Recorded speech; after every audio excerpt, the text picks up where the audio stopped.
Galera, professor Rafael de Filosofia, voltando então às videoaulas de filosofia medieval, estamos aí falando da escolástica, que eu apresentei para vocês na aula passada, né, que é a escola predominante da Idade Média e a escola que tenta provar a existência de Deus racionalmente. Falei isso na aula passada, mas vou pontuar talvez mais de uma vez nessa de novo, que eles não quer dizer que a galera da escolástica pense que a gente vai conhecer Deus como um todo pela razão, mas que a sua existência dá para ser racionalmente comprovada, dá para compreendermos pela razão a sua existência, mas não conhecer Deus ao todo, tá? Certo. A gente viu o argumento ontológico do São Tomás de Aquino, certo? E nessa aula a gente vai ver sobre o principal nome da escolástica, que é o São Tomás de Aquino. Quando a gente fala de filosofia medieval, tem dois grandes filósofos, dois que se destacam, que é o Santo Agostinho, que a gente viu, faz parte da patrística, né?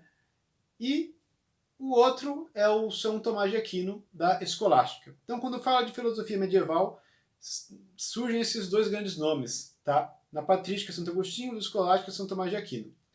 Então, vamos lá. Primeiro, na pesquisa sobre a falsáfara que eu passei para vocês, a gente viu que o mundo oriental tinha contato com Aristóteles e o mundo ocidental não, era só Platão. Tá? O Aristóteles não tinha sido traduzido, vimos que o Boécio traduziu a parte da lógica, tal, o quadrado lógico, enfim, mas Aristóteles não tinha chego ao mundo cristão ainda. Esses dois filósofos da falsáfara, ou seja, árabes do período medieval, o Avicena e o Averroes, teve trabalhos que esses dois homens foram citados, né? Eles foram os caras que introduziram Aristóteles ao mundo ocidental. Então, a partir deles, o mundo ocidental teve contato novamente com a filosofia do Aristóteles. Porém, Aristóteles era proibido, tá? Ele foi proibido pela Igreja. Não podia ler as obras de Aristóteles, porque não era uma obra que corroborava com o pensamento cristão, diferente da do Platão, como a gente já viu. Só que aí vem o São Tomás de Aquino, aí nasceu em 1225, morreu em 1274, que ele foi o cara que introduziu Aristóteles na filosofia cristã. E como que ele fez isso? Dando uma roupagem cristã à filosofia de Aristóteles. E aí, vocês devem lembrar, se não, é legal voltarem para assistir o vídeo do Aristóteles, quando eu falo da metafísica, que a gente viu que Deus para Aristóteles era um motor imóvel, aquele que é a essência, a causa primeira que não é causada, certo? Basicamente, São Tomás de Aquino pega esse motor imóvel do Aristóteles e fala: meu, esse cara está falando de Deus aqui. Essa é a roupagem cristã que ele dá à filosofia de Aristóteles, que a gente vai ver melhor nessa aula. E aí, com essa nova cara que o São Tomás de Aquino dá para o Aristóteles, Aristóteles passa a ser permitido. Isso vai causar um grande impacto na filosofia cristã. Porque parte dele, sim, corrobora com o pensamento, dá para corroborar com o pensamento cristão.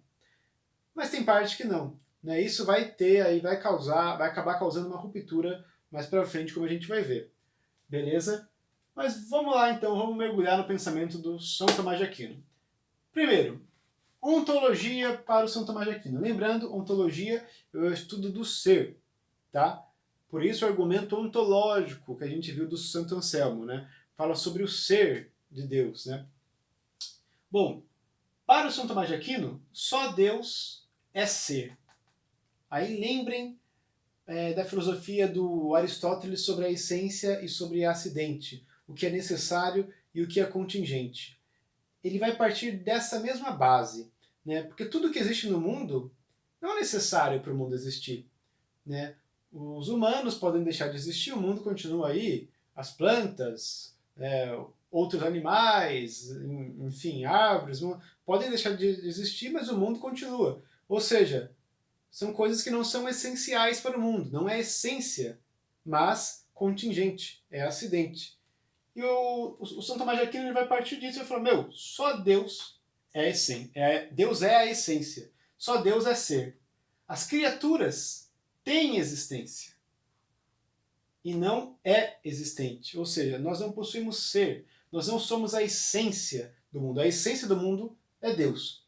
Tem uma frase famosa, tem um pastor que eu vejo ele falar de vez em quando, que ele diz o seguinte: Deus não existe, Deus é. E é justamente isso que ele quer dizer. No caso, ele concorda com São Tomás de Aquino. Deus não tem existência, mas Deus é. Deus é a essência que permite com que as coisas sejam. Beleza? Vamos então para as 5 vias do Tomás de Aquino, que são as vias onde ele tenta provar racionalmente a existência de Deus. Tá? Lembrando, para quem lembra aí da aula do Aristóteles sobre metafísica, vai perceber claramente como ele usou da filosofia aristotélica para fazer essas vias aqui. Vamos lá. A primeira via, né? A quinta via vou ter que fazer outra lousa que não coube, só uma. Mas vamos lá, as 5 vias. Primeira via é a via do movimento. Tudo que se move é movido por outro. Isso a gente consegue perceber pela razão. Olhando o mundo, a gente vê que tudo que se move é movido por outro. Logo, é preciso admitir um primeiro movente. Deus. Também o motor imóvel, né? O primeiro que moveu, falou, isso aqui é Deus. Deus é o que deu o primeiro movimento. Segunda via, a da causa. Nenhuma coisa pode ser causa de si mesmo. Também podemos perceber isso racionalmente olhando para o mundo. Logo, deve existir uma causa primeira, não causada. Deus, também super igual ao motor imóvel, né? Terceira, da contingência. Lembra, contingência é o que não é essencial, tá? Essência acidente ou essência e contingência, dá no mesmo, tá? Tudo que é contingente, em um dado momento, não existia. Logo, nada existia a menos que houvesse algo necessário, que é aquilo que eu falei. Deus é o ser que permite com que o mundo exista, né? Que permite os contingentes. Né? Se os contingentes não existiam porque não são essenciais, não são necessários, deve haver algo essencial para fazê-los existir. Que seria Deus. Tá? Quarta via, dos graus de perfeição.